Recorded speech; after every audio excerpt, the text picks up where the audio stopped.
All right. Hey, it's Michael, Walk Among Heroes. Today, we're with one of our celebrities, World War II veteran, Mr. Dennis Boldt. And today, Dennis is going to tell us a very interesting story. We're here in Dennis's hometown, where he enlisted in the military from and where he came back to after the war. And Dennis is going to tell us an interesting story about a very dear friend of his that he met while he was in Normandy, France. How about it, Dennis? Let's talk about him. Who are we talking about? We're talking about Herman by Pet, my dog Herman. We had landed on the Utah beach, not on D-Day, but a couple of days after as a replacement. And we had worked our way inland onto the beach, onto the inland part of the countryside of Normandy. And it was,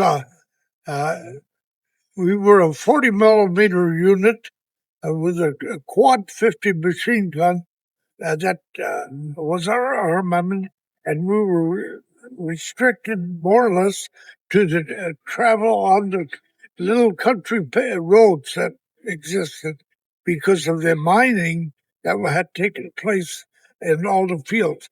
And we were looking for an area where we could set up our 40 millimeter for anti-aircraft protection. And as we were moving along, we came onto a little community that had just been pretty well destroyed by artillery. And a friend of mine and I went into the community, into the area of the community, to see if it was clear of the enemy and if it was a proper place to set up our 40 millimeter. Well, as we were, it had been raining in Normandy in June. It rains a lot, and there were deep tracks in the soil where the Germans had retreated and pulled out their howitzers, their artillery to escape capture. And as we were walking along these paths, very slowly, I noticed looking back, there was a tiny puppy in a track that had been created by these heavier howitzers, guns, field guns. And they were, as they retreated, they left deep tracks in the soil. Well, I continued walking with my friend, and here we came a little further, and I looked back, and he was still following us, this little puppy. And so finally, the third time I looked back, he was right down beside me. So I picked him up, I put him in my raincoat pocket, and I carried him out until we found a reasonable place to set up our 40 millimeter and then start our regular designed operation. And as time went, and Herman remained in our gun crew, and he became friends with all members of our gun crew. And he was just really a fun little buddy to have. Well, after a couple of weeks, one day I had this friend from the Bronx, Missouri, from the Bronx in New York. And he and I were sitting together, and I told him, I said, Johnny, I said, we've got to find out, create a better name for this dog. We can't just call him Puppy. And so he thought for a minute. He said, "Oh, I know what his name is." What is it? Herman the Joyman. I said, "Oh, Johnny, he is not a German. He is a Frenchman." And so that became his name, and he stayed with our gun crew, and he shared our rations, and he grew up to be a very, very useful little friend, because we were all people or soldiers that had backgrounds of pets of some kind. And So he remained with us throughout the entire war because we did have transportation, which meant that we had 2.5-ton trucks that pulled our gun units. So there was always room, a little extra room for Herman. And so that continued on then for all the way through 5 major battle campaigns that we were involved in. We were in at the Utah Beach when we landed. We were in the First Army, and then there was a very large conflict at Caen, France, where the Fourth Army and much of the British and English Army were involved, and it was a good 6-week program there to eventually accomplish what they wanted. And then we moved onward to another community called St. Lo, which was a highway junction, which was very important to the Germans, and also there would become a very important highway junction for us too.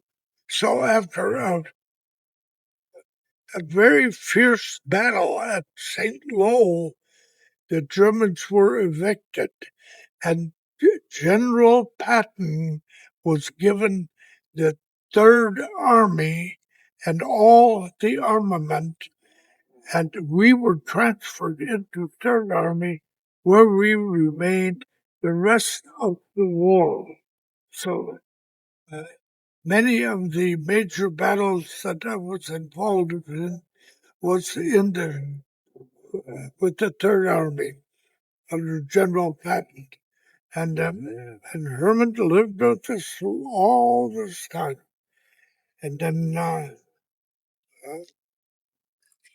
we wound up in campaigns in Belgium and on up into southern Germany, northern France, uh, wherever the need was needed. We moved our anti-aircraft guns into protection, and whether we were in a column, on the road columns, supporting food supplies, ammunition, gasoline, protecting armored units from strafing. And this was a duty wherever we were needed, we were sent. So we did. We belonged to 15th Corps, we belonged to 20th Corps, we belonged to any number of units like this. To track us would have been very hard to do. But we did remain in contact with our battalion. And so we moved on, we got up into Luxembourg. And there we were assigned to protect a steel factory at the community, and I may not pronounce it properly, but a different anger. And it was a steel factory that was very important for making the steel products, for crossing bridges and improving the bridges that had been partially destroyed. And so the Germans uh, evacuated this factory, but thinking they were going to retake it, so they did not destroy it. And so when we did come in possession of it again, then it was under production. Well, this made it an ideal thing for our gun crew. We sat on a high hill above this factory, and we had a good field of fire for any aircraft that would come in. And the heavier ones, the HE-111s, those were usually taken care of by the 90 millimeter units that were out at different sites. But we could cover for all pursuit planes, Fox-Wolf 496. There's 109s, which were come in at the lower altitude and strafe and have some bombing, and they became our targets and our mission. Then Herman was all part of our country, and we had a young lad that came from down in the community there, who came up to our doctors to visit us, and he became a very personal friend of ours. His name was Paul Moyer. He was just a fine young lad, and we often shared supplies with him. When the Germans left Luxembourg, they left very little behind. The people there were desperate for help. So anything that we could help had to their advantage. Well, and, Herman was Paul's buddy too, and there was two ladies who lived down the hill quite a ways, who came up there and asked what our laundry situation was like. Well, we really didn't have any.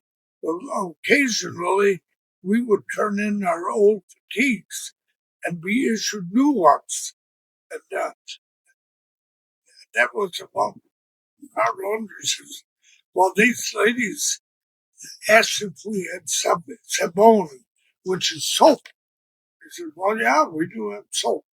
But if they could use the soap, they would wash our clothes.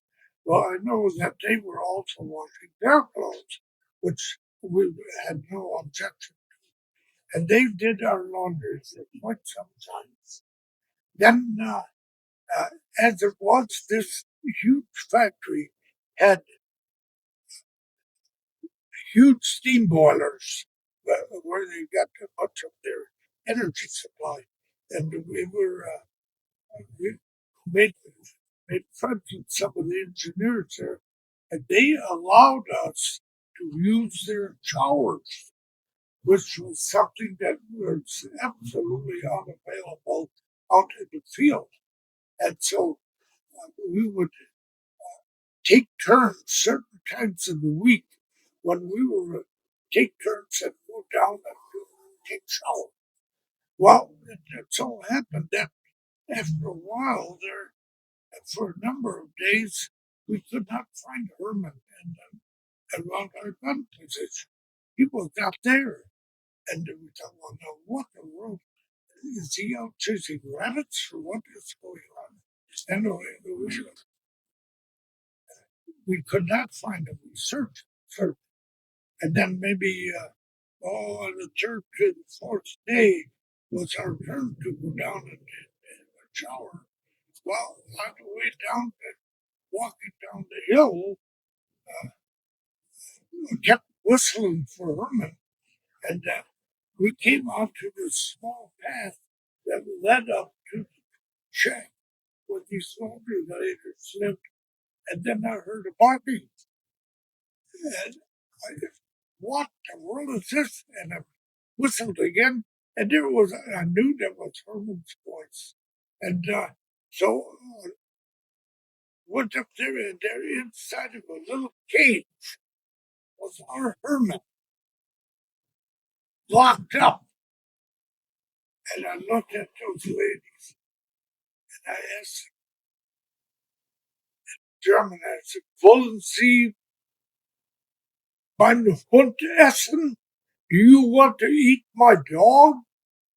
And they nodded their head, yes. Wir haben kein Fleisch. We have no meat. So we got Herman out, and he was so happy to see us. And I told the ladies, we are no longer interested in your laundry service. So we ended. And then we got down, took a shower, and took Herman back and put him on GI food. And You had another interesting story too, where Herman had the unique opportunity to meet another famous dog, correct? then when the war ended, I was in Mainburg, Germany, where our battalion, for the first time during the war, became one unit. And there was a battery A, battery B, C, D, and headquarters, and we were all together. And we had not seen each other since the original old basic training. And there, that was on the 8th of May in 45 when the war ended, and they took the breech blocks out of our guns so we could no longer fire them. And we had to surrender all our ammo and everything. And then I got transferred, and they come to the unit. The 456 Automatic Rocket Battalion was disassembled, and we were all sent to different parts of the country. I wound up in Bad Tolz, Germany, which is General Patton's forward echelon near the Tigris Sea. That's not too far from Munich, Bulge, Munich. And I was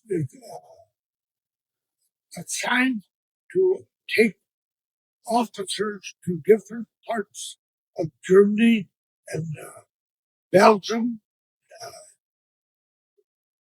all over France and the country to get to bring back information about the Third Army. They were creating some kind of record of all its activities, while these officers were assigned to go to a certain place and pick up certain information. And I was dispatched to drive them there.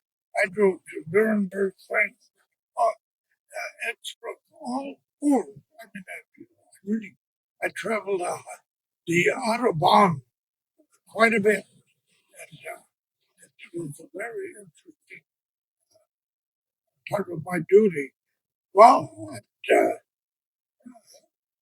I had a dispatch to take it off, so I cannot recall where it was I was to take it, but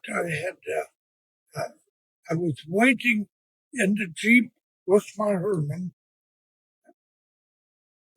to pick up this officer, and an officer at General Patton's headquarters took General Patton's dog Willie out to whatever dogs need to do at that time.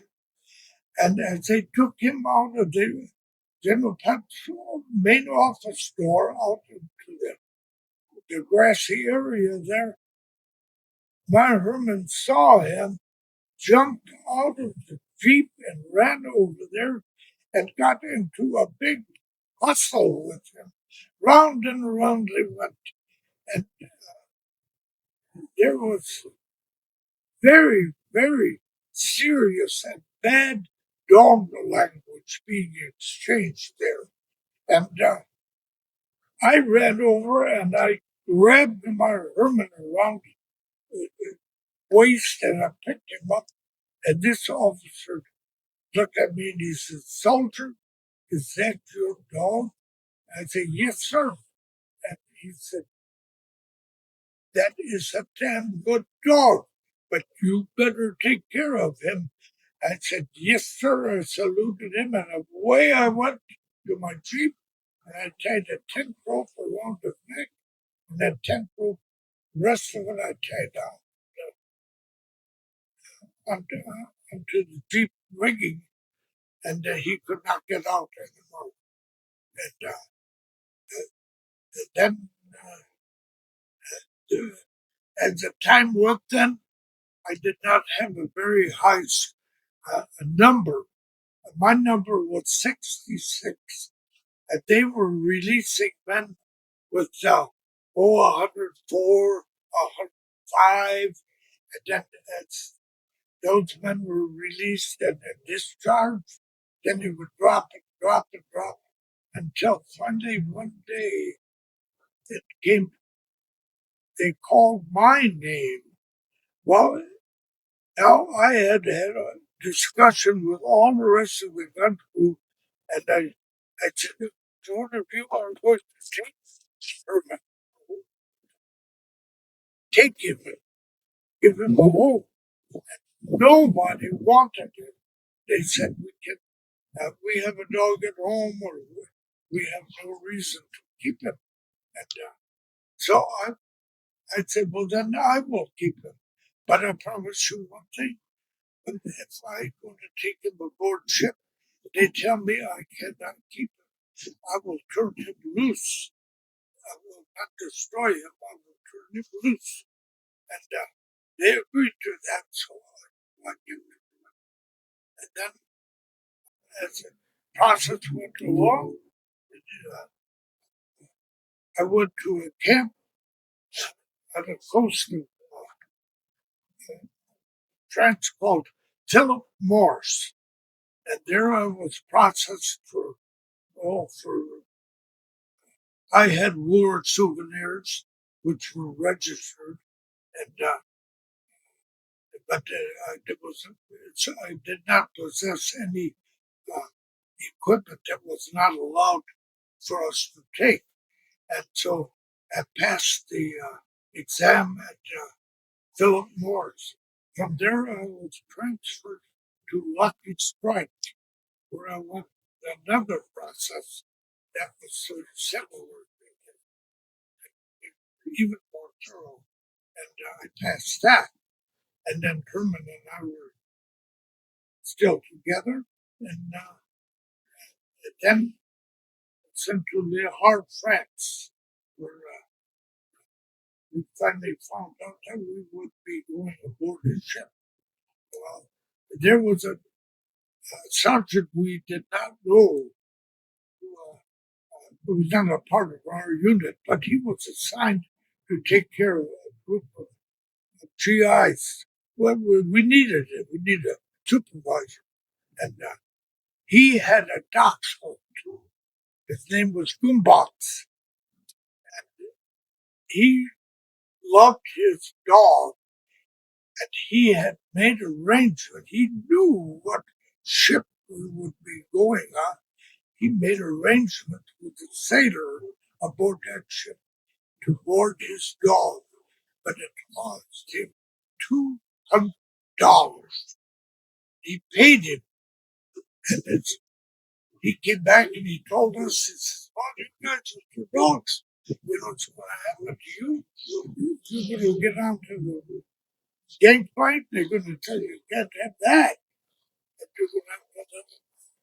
My Goombots is already on the boat. He's going home with me. Wow, good for you, son. Good for you. Well, as it happened, our names were called. They called Bolt. I said, here. I had Herman on the tent rope. I walked right up the gangplank with him. And a few soldiers behind me was another man with a beautiful German shepherd. We called it a police dog. Oh, it was a beautiful dog. I'm sure it killed her. But he walked right aboard with it. No problem. And we got aboard the ship and we got assigned our areas. Herman and I wound up in a bow way up in the front. Oh, but anyway, then further on during the day, all of a sudden the hatch opened up and here some type of naval officer, not commissioned or commissioned, I don't know. But he said, now hear this, now hear this. All men with pets report on the rear deck of the ship. I said, oh no, this is not a good story. So I could not hide Herman. Herman had grown up. He was a full-size dog now. And so I went up the ladder and Herman. Now, all, and when we gathered out there were 11 dogs. Okay, and the officer said to us, he says, now you men will be responsible for your pet. You will have to clean up after him and take care of him. And if your dog or your pet gets into any trouble, we will take care of that. We knew what they meant. And so, but he said, then next thing he told us, he said, you will report to the galley after you have had your meal in the evening. He said, you will get a ration for your pet. Well, as it was, they got the identical ration we were given at our last meal of the day.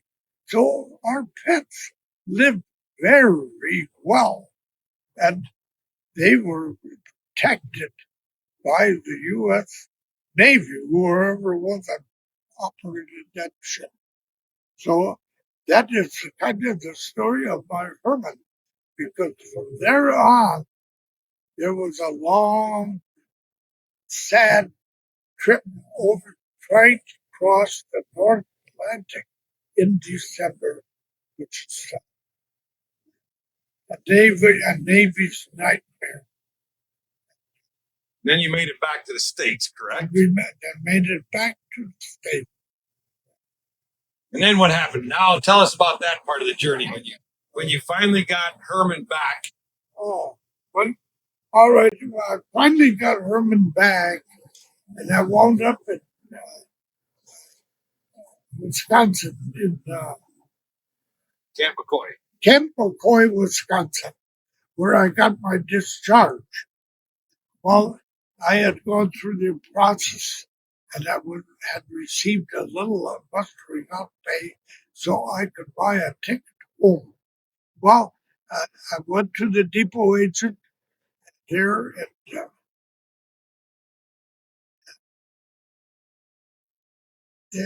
Camp McCoy, and bought a ticket, and then he looked down. He said, are you taking that dog? I said, well, yes. And it burned the war. Well, he said, you will have to have a health certificate from a veterinarian to cross from Wisconsin into Minnesota. That's because of a dairy law we have. Well, I have no such papers. Well, he said, you better get to a veterinarian, get one.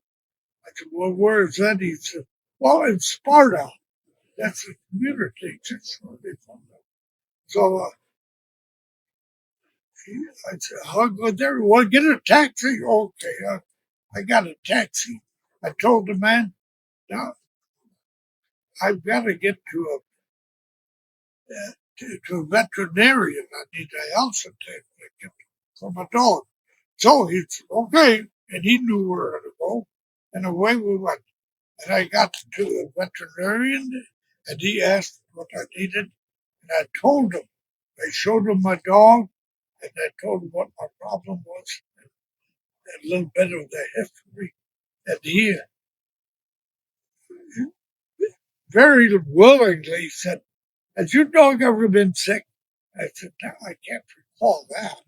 And he said, he sure does look healthy.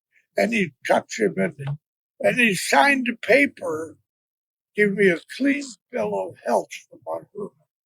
And I was going to pay him, and he says, it's on me. He says, we wish you lots of luck. And so I went back to the depot agent. I showed him my certificate. Well, he says, yep, that's what you need. Now, he says, you either have to have a kettle or a muzzle for him. Well, I have neither. Well, he says, you got to have it. You can't get him aboard the train. Oh, he says, well, in Sparta, there's a harness maker. Maybe he fix you up. Oh, I went back to Sparta. I got the taxi driver. And I said, don't leave now. And I went in and he asked, what can I do for you? And there were all farmers sitting there talking about corn and beans in the field. And believe me, I felt quite at home. And I told him what my need was. And, oh, he says, I don't. I fix horse harnesses. I fix binder twines or that binder canvases and things like that. But while then he took Herman and measured his head. He went in the back room. Pretty soon he came. He slipped a good harness in with a buckle on it. And I was going to pay him. And he says, good luck. Thanks for stopping. And oh my goodness. I went back to the depot agent and I showed him that. Yep, that's what you need. Well, then finally the train came and I walked up. I was going to walk into that Pullman. I was going to sit in there with my Herman. And the conductor said, you cannot bring your dog in here. He'll have to be in the baggage car. So I went out in the back by the baggage car, and there we put him in there with all the green cans and the mail and everything. And then they shut the door. And then I went and sat down, and the train started out, and we got as far as Mankato here. And then they had to stop because there was another train coming through, and we couldn't do it. We had to share the railroad tracks. And so we had a bit of a layover. And as I was out, stretched my legs a little bit, and pretty soon the conductor came up to me. The train is starting now, okay? And he says, your dog, he said, we opened the baggage car to unload some stuff, and your dog chewed his rope, and he's gone. Oh, no. So, but he said, the train is starting. And so I'm not, go. I will find the train. And so I'd spent all the rest of that day walking up and down all these willows along the river here looking for my dog. I could not find him. I could not find him. So towards evening was the after later afternoon, I came back to the depot and I said, maybe I cannot find my dog, but is there a place where I can lay down here? And he said, do you sleep here in the depot if you want? This was the 6th of January in 1946, and it was cold. And I had my winter coat and my barracks bag, and so all the seats had partitions, so there was no way you could lay down on a bench. So I laid on the floor, and I fell asleep there. And then in the morning, I woke up, and then the depot agent came in and opened it and says, I am hungry. Is there some place I can get something to eat? And then the railroad tracks were right here. And if you cross the railroad tracks right over there, and there is Kresge's dime store. And you go in there, they have a lunch. So I went over there and I ordered French, or what do you call it, toast, French toast, and had that wrong. And I was eating it. I was sitting there, and all of a sudden, on my right leg, I felt this. And I looked down. There was my Herman in Kresge's store, in down there. He had found me there. I grabbed him. I put some money on it.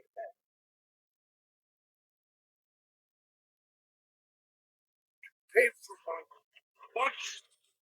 And I went back. And when the train came, we opened up the baggage car. I put Herman in the baggage car. I got in the baggage car. They shut the door and they took me to my hotel. And I had Herman for a number of years until he got too sick and died.